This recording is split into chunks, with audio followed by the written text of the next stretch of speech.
Hi guys, my name is Shona Sudik and I am coming to you from the Cuyahoga Valley in Cleveland, Ohio. Are you thinking about how shitty the weather has been, or are you out enjoying the little bit of sunshine that we do have? Or maybe you're just thinking about lunch. Or maybe you just want to get the hell out of wherever you are and go home and watch Netflix. I just want to talk really quick about how our bodies are physically changing in response to the thoughts that we have, and how we have more control than we actually think that we might have. For the last 6 years or so, I've been doing a lot of personal research on certain aspects of the mind. To start, every thought that you have creates a chemical reaction in the brain. So some last for a little while and others are extended.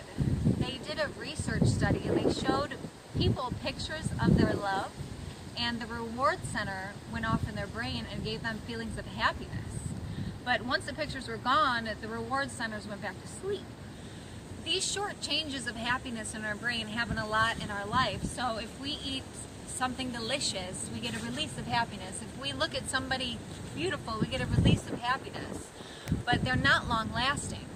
On the other hand, we can create long-lasting changes. So for example, somebody who consciously practices gratitude on a daily basis, the reward centers in their brain consistently release dopamine, so they are more happy and they are more aware on a daily basis. It's just the constant practice of gratitude. Our thoughts are not just some crazy voice in our head telling us to get up and go make a sandwich, or that the sun feels warm on our skin. They're actually tangible things happening in our body.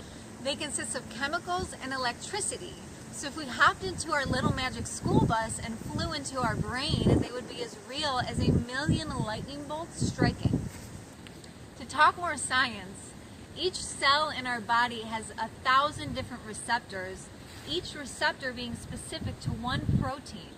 And the emotions that we feel release proteins. So every time we feel an emotion, it releases a protein that flies to a certain cell on the single certain receptor for that emotion.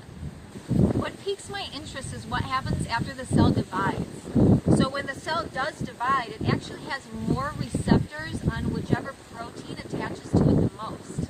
What this means is if you've had a bad day, or a bad month, or a bad year, or a bad last 5 years, and you're not aware to change your thought patterns, that your cells now are living in those bad emotions that you've been in for the last month or year or 5 years.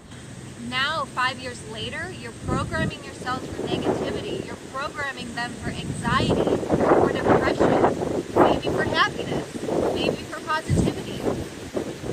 The choice is up to you what you want to think about. What's also interesting is as that cell keeps dividing, it's getting rid of the emotions that you think of less. So it's getting rid of those other receptors.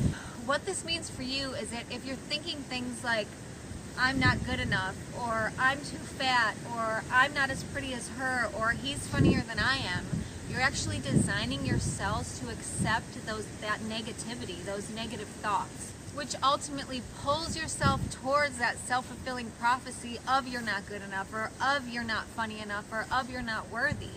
I know how hard it is to get over trauma.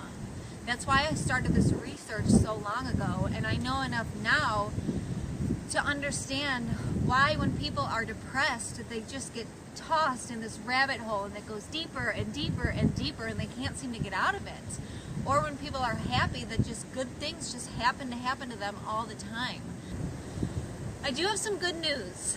I found that every cell in our body is replaced every 2 months. So every 2 months you can make a whole new you. And this is awesome because when we realize that we can consciously create the thought patterns in our brain, we can consciously create the cells that are generating in our body. Therefore, we can consciously create our reality.